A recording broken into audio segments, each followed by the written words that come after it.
ദൈവ തിരുനാമം മഹത്വപ്പെടുമാറാകട്ടെ. ബഹുമാനപ്പെട്ട അച്ഛനും കൂടിയിരിക്കുന്ന മാതാപിതാക്കൾക്കും സഹോദരീ സഹോദരങ്ങൾക്കും കർത്താവായ യേശുക്രിസ്തുവിൻ്റെ പരിശുദ്ധമായ നാമത്തിൽ സ്നേഹവന്ദനം അറിയിക്കുകയാണ്. ഇന്ന് ഈ ഗുഡ് ഫ്രൈഡേ ഒരുമിച്ച് ദൈവസന്നിധിയിൽ ശുശ്രൂഷകളിലായിരിക്കാനും കർത്താവായ യേശുക്രിസ്തുവിൻ്റെ കഷ്ടാനുഭവങ്ങളെയും ക്രൂശുമരണത്തെയും ധ്യാനിക്കുവാനും ദൈവം നൽകി തന്നതായ ഈ അവസരത്തെ ഓർത്ത് ദൈവത്തെ മഹത്വപ്പെടുത്തിക്കൊണ്ട് നിങ്ങളുടെ മുമ്പാകെ നിൽക്കുകയാണ്. ഇപ്പോൾ നാം വായിച്ചു കേട്ടതായ ഏവങ്കേലിയോൻ ഭാഗത്ത് നിന്നുകൊണ്ട് മാത്രം ചില കാര്യങ്ങൾ ഇന്നത്തെ ഈ ദിവസത്തിന്റെ പ്രത്യേകതയെക്കുറിച്ച് ചിന്തിക്കുവാൻ, ധ്യാനിക്കുവാൻ ആഗ്രഹിക്കുകയാണ്. ഇന്ന് ശുശ്രൂഷയുടെ ആരംഭം മുതൽ നമ്മുടെ കർത്താവ് കെദ്രോൻ തോട്ടിന്റെ കരയിലുള്ള ഗെത്സമൻ തോട്ടത്തിൽ വെച്ച് അറസ്റ്റ് ചെയ്യപ്പെട്ടവനായി അന്ന് രാത്രിയിലും പിറ്റേന്നും വിസ്താര സഭകളുടെ മുമ്പാകെ മാറി മാറി വിസ്തരിക്കപ്പെട്ട് ഏതാണ്ട് 4 കോടതികളിലായി 7 പ്രാവശ്യം നമ്മുടെ കർത്താവ് വിസ്തരിക്കപ്പെട്ടു. പീലാത്തോസ് ക്രൂശിക്കുവാനുള്ളതായ വിധി കൽപ്പിച്ച ക്രൂശീകരണത്തിനായി സ്ലീബായെയും തോളിന്മേൽ താങ്ങിക്കൊണ്ട് കർത്താവ് നടന്നു പോകുന്ന അനുസ്മരണം പ്രദക്ഷിണം കഴിഞ്ഞു. ഇപ്പോൾ തസ്കരനാദം നാം ശ്രദ്ധിച്ച്, കള്ളന്മാരുടെ സംവാദം നാം ശ്രദ്ധിച്ച് ഏവങ്കേലിയോൻ വായന ഭാഗം കർത്താവ് കുരിശിൽ കിടന്നുകൊണ്ട് പറയുന്നതായ വാക്കുകളാണ് നാം ഇപ്പോൾ വായിച്ചു കേട്ടത്. അർത്ഥാൽ കർത്താവിൻ്റെ ആ കഷ്ടാനുഭവത്തിന്റെ ആരംഭം മുതൽ ക്രമത്തിൽ നാം ധ്യാനിച്ചു വന്ന കാൽവറിയിൽ 2 കള്ളന്മാരുടെ നടുവിൽ ക്രൂശിക്കപ്പെട്ട് കിടക്കുന്ന യേശു, ആ രംഗം, തൻ്റെ 2 വശങ്ങളിലുമായി ക്രൂശിക്കപ്പെട്ട് കിടക്കുന്നതായ കള്ളന്മാർ കർത്താവ് ക്രൂശിൽ കിടക്കുമ്പോൾ തന്നെ തമ്മിൽ പറഞ്ഞതായ കാര്യങ്ങൾ, ഇതെല്ലാം നാം ധ്യാനിച്ചു നിൽക്കുകയാണ്. ഈ രംഗത്ത്, ഈ സ്ഥാനത്ത് തന്നെ നിന്നുകൊണ്ട് ചില കാര്യങ്ങൾ ചിന്തിക്കാനാണ് ഞാൻ ആഗ്രഹിക്കുന്നത്. നാം ഏവങ്കേലിയോൻ ഭാഗം ശ്രദ്ധിച്ചുവല്ലോ. കർത്താവ് കുരിശിൽ കിടന്നുകൊണ്ട് 7 കാര്യങ്ങളാണ് പറയുന്നത്. ക്രൂസിലെ മൊഴികൾ, വേർഡ്സ് ഓഫ് ദ ക്രോസ്, കർത്താവ് പറഞ്ഞതായ കാര്യങ്ങൾ നാം ചിന്തിക്കുമ്പോൾ നാം വായിച്ചു.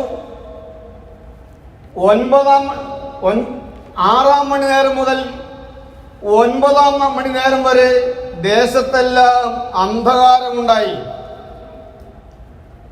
ഈ അന്ധകാരമുണ്ടാകുന്നതിന് മുൻപ് 3 കാര്യങ്ങൾ കർത്താവ് പറയുന്നുണ്ട്.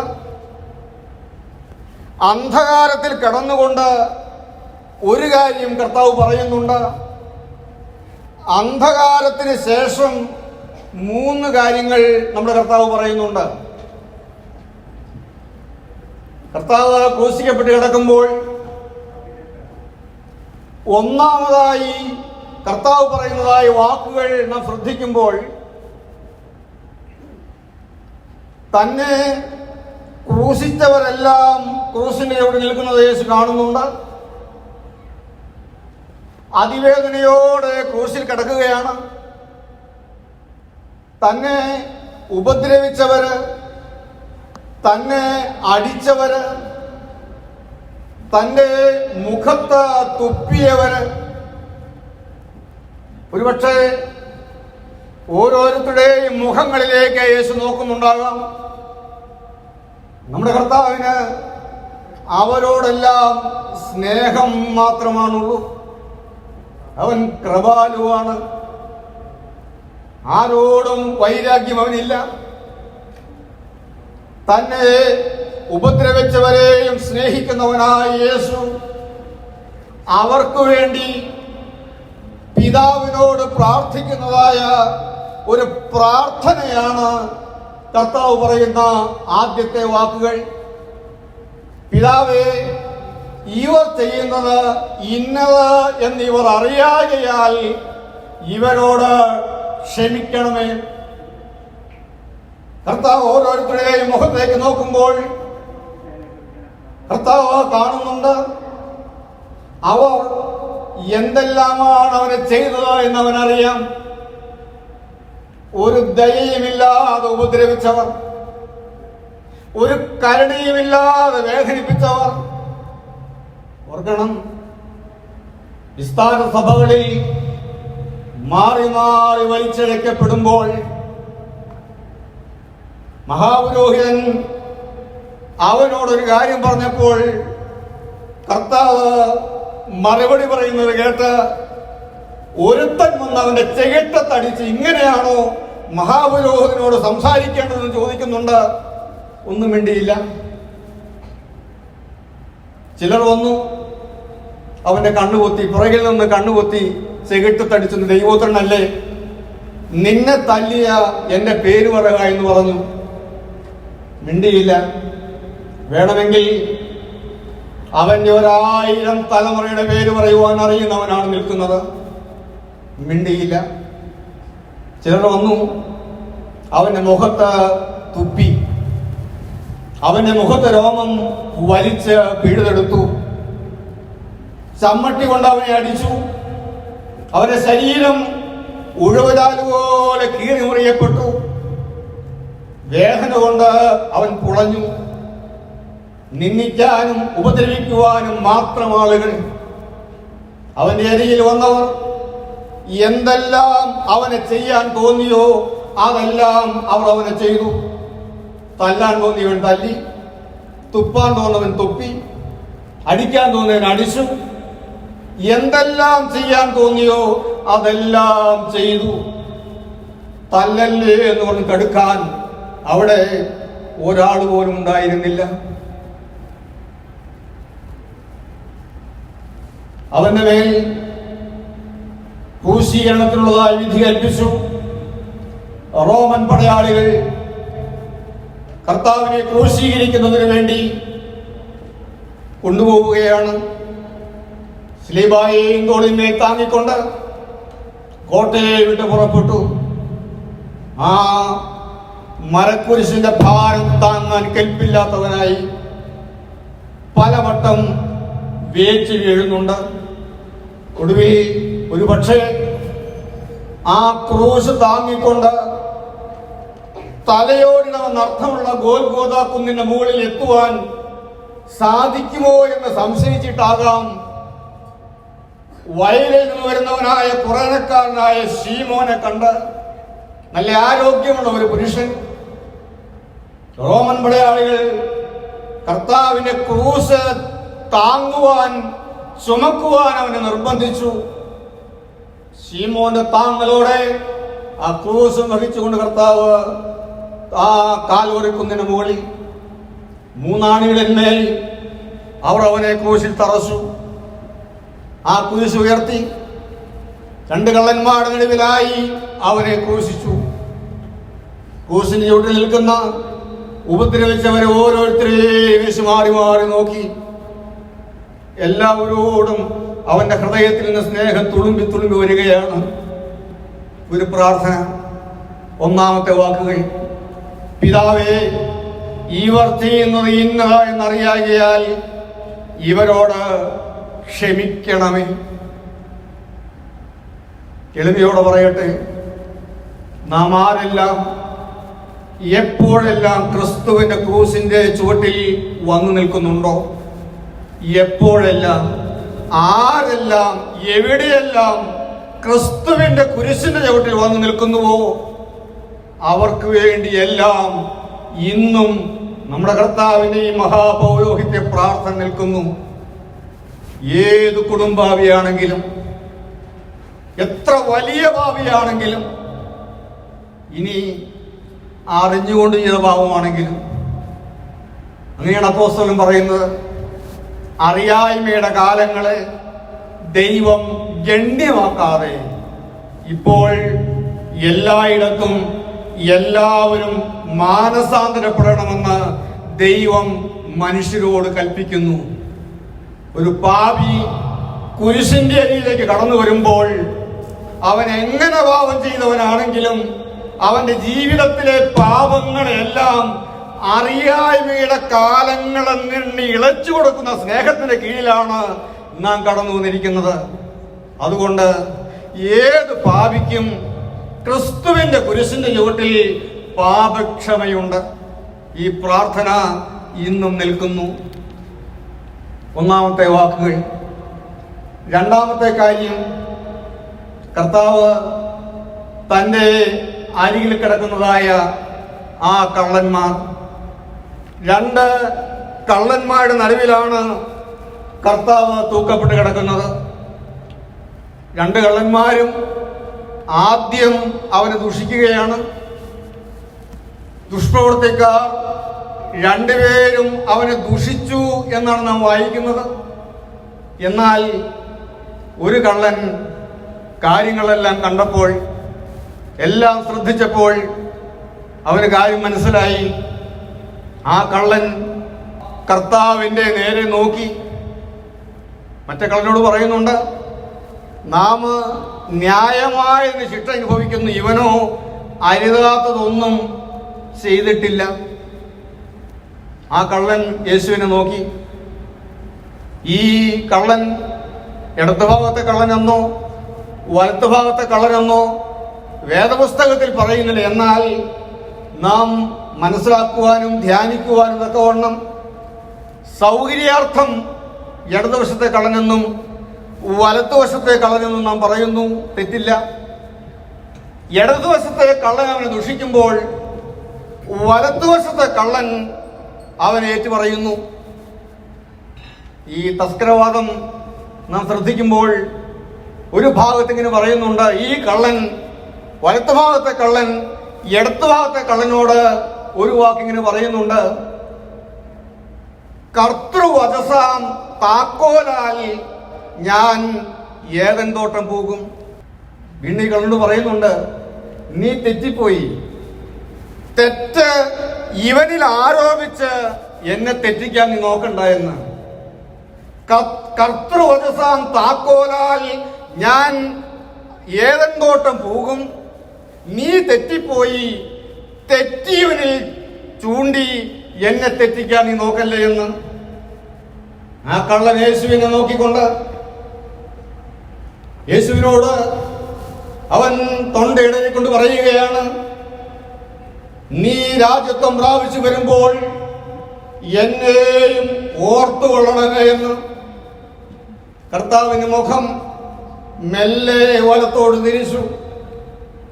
അതിവേദനയോടെ ക്രൂശിൽ കിടക്കുമ്പോൾ, മൂന്നാണികളിൽ മേൽ തൂക്കപ്പെട്ടവനായി കിടക്കുമ്പോൾ അവന്റെ മുഖം മെല്ലെ ആ തസ്കരനാദത്തിലേക്ക് തിരിച്ചു. കള്ളനോട് പറഞ്ഞു, ഇന്ന് നീ എന്നോട് കൂടെ പറുദീസായിലിരിക്കും. കള്ളനോട് പറഞ്ഞതായ വാക്കുകൾ. മൂന്നാമത്തെ കാര്യം, കർത്താവ് ക്രൂശിന് കീഴിലേക്ക് നോക്കി തന്നെ സ്നേഹിച്ചവർ നിൽക്കുന്നത് കണ്ടു. തന്നെ സ്നേഹിച്ചവർ ക്രൂശിന്റെ കീഴിൽ നിൽക്കുന്നത് കണ്ടു. തൻ്റെ അമ്മയെ കണ്ടു. ക്ലയോപ്പാവിന്റെ ഭാര്യ മറിയ നിൽക്കുന്നത് കണ്ടു. മഗ്ദലക്കാരത്തി മറിയ നിൽക്കുന്നത് കണ്ടു. താൻ സ്നേഹിക്കുന്ന ശിഷ്യൻ നിൽക്കുന്നത് കണ്ടു. യേശു തൻ്റെ മാതാവിനെ നോക്കിക്കൊണ്ട് അമ്മയോട് പറഞ്ഞു, ഇതാ നിന്റെ മകൻ. യോഹന്നാനെ നോക്കിക്കൊണ്ട് ഇതാ നിന്റെ അമ്മ എന്ന് പറഞ്ഞു. ഉപദ്രവിച്ചവർക്ക് വേണ്ടി പ്രാർത്ഥിച്ചു, അപേക്ഷിച്ചവനോട് മറുപടി കൊടുത്തു, സ്നേഹിച്ചവരോട് അവൻ സംസാരിച്ചു. 6 മണി നേരം മുതൽ 9 മണി നേരം വരെ ദേശത്തെല്ലാം അന്ധകാരമുണ്ടായി.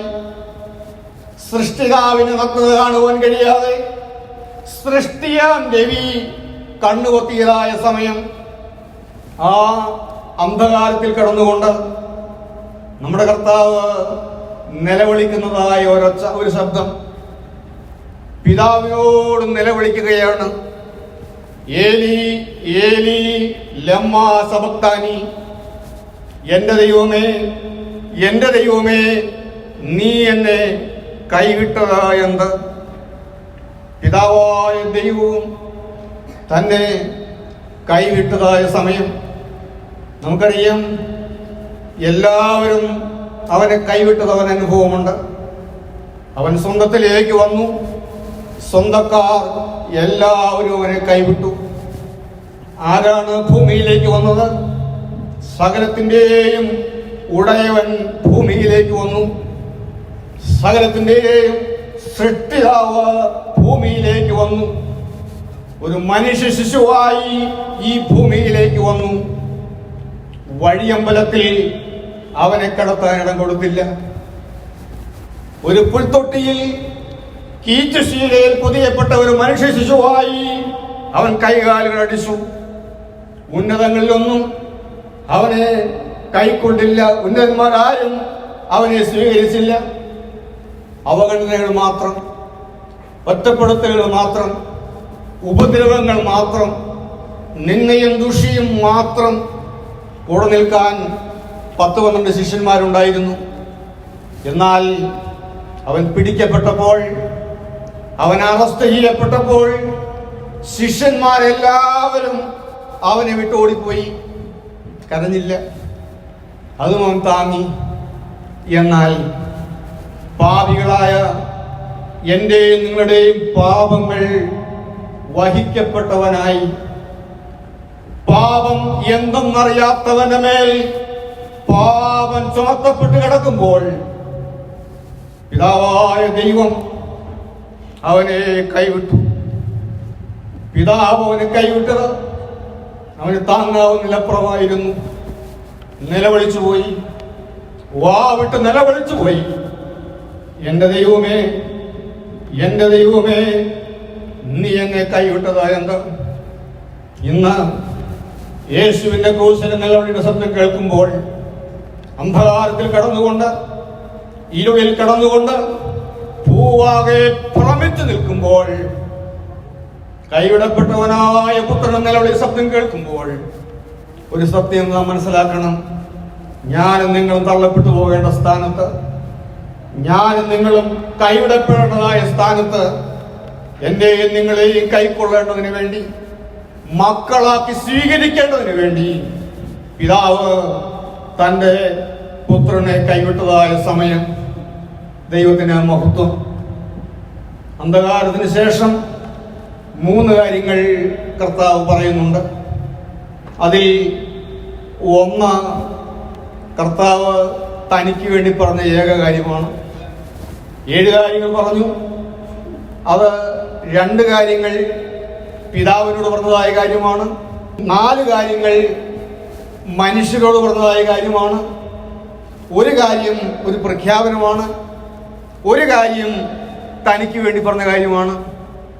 ഒറ്റ കാര്യം മാത്രം, എനിക്ക് ദാഹിക്കുന്നു. ഇന്ന് ഇവിടെ കൂടി വന്നിരിക്കുന്ന നമ്മളോട് ഓരോരുത്തരോടും കർത്താവിന് വേണ്ടി കർത്താവ് ആവശ്യപ്പെടുന്ന ഒരേ ഒരു കാര്യം, എനിക്ക് ദാഹിക്കുന്നു. എന്താണ് ദാഹം? ക്രിസ്തുവിന്റെ ദാഹം എന്താണ്?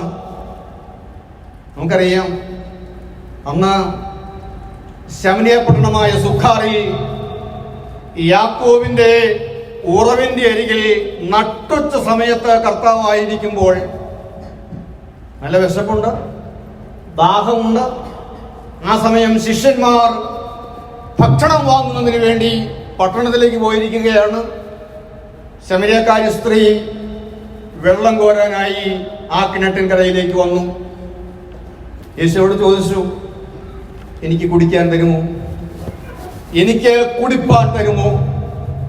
ആ സ്ത്രീയും ക്രിസ്തുവായുള്ളതായ സംഭാഷണം. ഒടുവിൽ ആ സ്ത്രീ വെള്ളം കോരിയില്ല. അവൾ പാത്രം വെച്ചിട്ട് പട്ടണത്തിലേക്ക് പോയി. ഞാൻ മശിഹായെ കണ്ടെത്തി എന്നുള്ളതായ സാക്ഷ്യവുമായി, ഞാൻ എൻ്റെ രക്ഷിതാവിനെ കണ്ടുമുട്ടി എന്നുള്ളതായ സാക്ഷ്യവുമായി ഒരു ദൈവവൈതലായി ആ സ്ത്രീ പട്ടണത്തിലേക്ക് പോയി. എന്നാൽ ശിഷ്യന്മാർ ഭക്ഷണം കൊണ്ടുവന്നപ്പോൾ കർത്താവ് പറയുന്നുണ്ട്, നിങ്ങളറിയാത്ത ആഹാരം എനിക്ക് ഭക്ഷിപ്പാനുണ്ട്. എന്താണ് അവന് ദാഹം? ആത്മാക്കൾക്ക് വേണ്ടിയുള്ള ദാഹം. ഒരു പാപിയായ മനുഷ്യനെ നേടുവാനുള്ള ദാഹം, ഒരു പാപിയുടെ പാപങ്ങളെ ക്ഷമിച്ചു കൊടുക്കുവാനുള്ള ദാഹം. എളിമയോട് ചോദിക്കട്ടെ, ഇന്ന് ഈ ദുഃഖ വെള്ളിയാഴ്ച അരുമനാഥന്റെ ദാഹം തീർത്ത് നമുക്ക് മടങ്ങണം.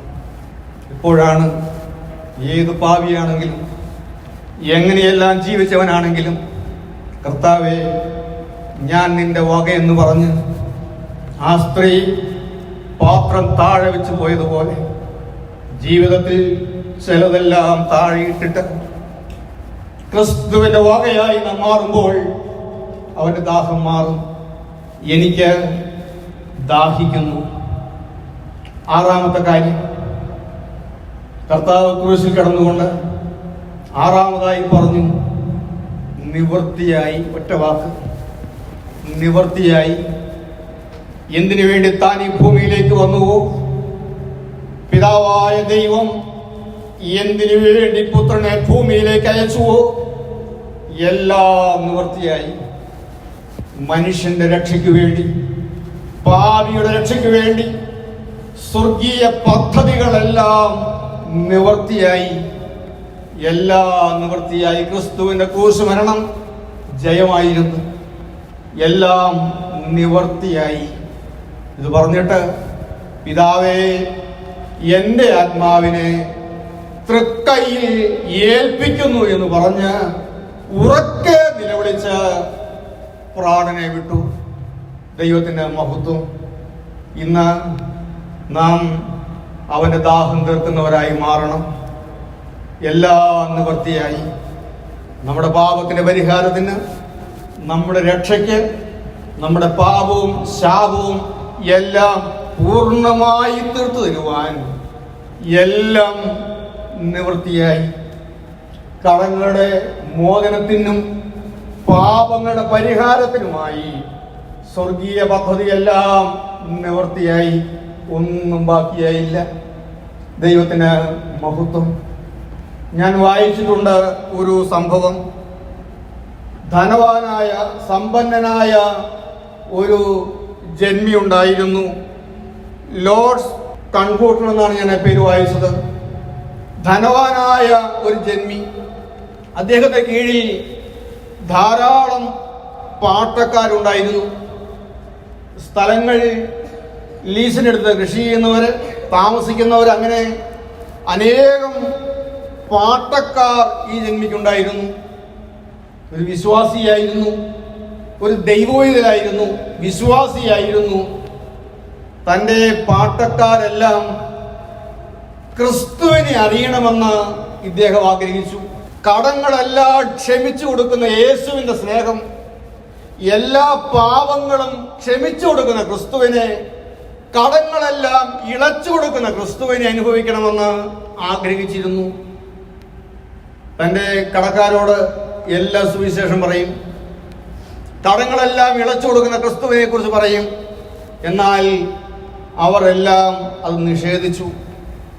ആരും യേശുവിൽ വിശ്വസിപ്പാൻ തയ്യാറായില്ല. ക്രിസ്തു കടങ്ങൾ ഇളച്ചു കൊടുക്കുന്നത് എങ്ങനെയെന്ന് ഒന്ന് മനസ്സിലാക്കി കൊടുക്കുവാൻ അദ്ദേഹം ആഗ്രഹിച്ചു. ഒരു കാര്യം ഇങ്ങനെ ചെയ്തു. ഒരു ദിവസം നിശ്ചയിച്ചു.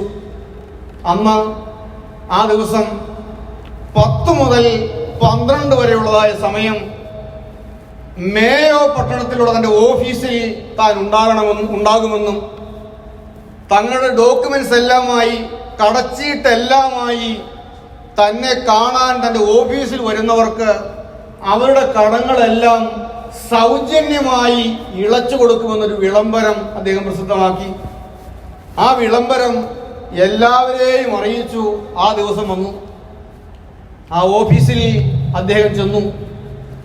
കടക്കാരെല്ലാം പാട്ടക്കാരെല്ലാം വന്ന ഓഫീസിനിറ്റൊക്കെ വന്നിട്ടുണ്ട്. പക്ഷേ അവർ തമ്മിൽ പലതും പറയുന്നുണ്ട്. അവർ പറഞ്ഞു, ഇതെന്തോ ഒരു സൂത്രമാണ്.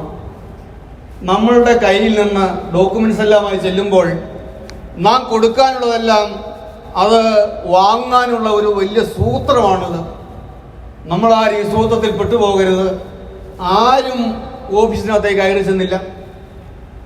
ഒടുവിൽ ഒരു അരമണിക്കൂർ സമയം മാത്രം ശേഷിക്കുമ്പോൾ ഒരു മനുഷ്യൻ അദ്ദേഹത്തിൻ്റെ അടുക്കിലേക്ക് കയറി ചെന്നു. ആ മനുഷ്യനോട് ചോദിച്ചു, നീ എന്തുകൊണ്ടാണ് ഇങ്ങോട്ട് വന്നത്? യജമാനെ, ഞാൻ അങ്ങയുടെ വിളംബരം കേട്ട് വന്നതാ. അങ്ങയുടെ വിളംബരം കേട്ട് ഞാൻ വന്നതാ. എൻ്റെ കടങ്ങളെല്ലാം ക്ഷമിച്ചു തരുമെന്ന വിളംബരം കേട്ട് ഞാൻ വന്നതാണ്. ഞാൻ നിന്റെ കടങ്ങളെല്ലാം ക്ഷമിച്ചു തരുമെന്ന്, ഇളച്ചു തരുമെന്ന് നീ എങ്ങനെ അറിഞ്ഞു? നിനക്ക് അറിഞ്ഞാണോ നീ വന്നത്? അതെ, ഞാൻ വിളംബരം വിശ്വസിച്ചു.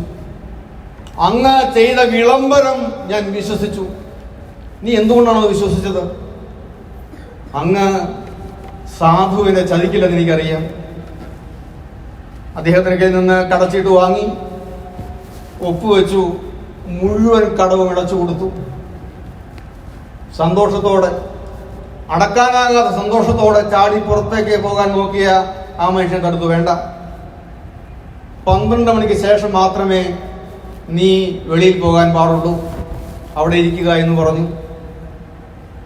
12 മണിക്ക് ശേഷം സമയം കഴിഞ്ഞപ്പോൾ ആ മനുഷ്യൻ പുറത്തു വന്ന് മറ്റുള്ളവരെല്ലാം വിവരം പറഞ്ഞപ്പോൾ എല്ലാവരും നിരാശരായി, ലജ്ജിതരായി, കഷ്ടമായി പോയി. എല്ലാം നഷ്ടപ്പെടുത്തി കളഞ്ഞല്ലോ. ഞാനിന്ന് ഈ വാക്കുകളെ ഇവിടെ അവസാനിപ്പിക്കുമ്പോൾ ഒരു വലിയ വിളംബരം. എന്താണത്? ക്രൂസിലെ വിളംബരം. സകലവും നിവൃത്തിയായി എന്ന ഒരു വിളംബരം. അടുത്തു വരുന്നവനെല്ലാം രക്ഷയുണ്ടായി എന്നൊരു വിളംബരം. ഏത് പാപിക്കും കടങ്ങളെല്ലാം ഇളച്ചു കിട്ടുമെന്നുള്ളതായി വിളംബരം. എൻ്റെ 22ാമത്തെ വയസ്സിൽ ഞാൻ ഈ വിളംബരം കേട്ടവനാണ്. അച്ഛൻ പറഞ്ഞല്ലോ, എറണാകുളം ജില്ലയിൽ മൂവാറ്റുപുഴയ്ക്ക് സമീപം മഴൂന്നൂർ എന്ന സ്ഥലത്താണ് എൻ്റെ വീട്. ഞാൻ യാക്കോബായ സഭയിൽ ജനിച്ചു വളർന്നതായ വ്യക്തിയാണ്. മഴൂന്നൂർ പള്ളിയുടെ അംഗമായി ജനിച്ചു വളർന്നു. സൺഡേ സ്കൂൾ പഠിച്ചു. സൺഡേ സ്കൂൾ അധ്യാപകനായി കുഞ്ഞുങ്ങളെ പഠിപ്പിച്ചുകൊണ്ടിരുന്നു. 22ാമത്തെ വയസ്സിൽ ഞാൻ ഈ വിളംബരം കേട്ട് എൻ്റെ രക്ഷിതാവിന്റെ അടുക്കലേക്ക് കടന്നു വന്നു.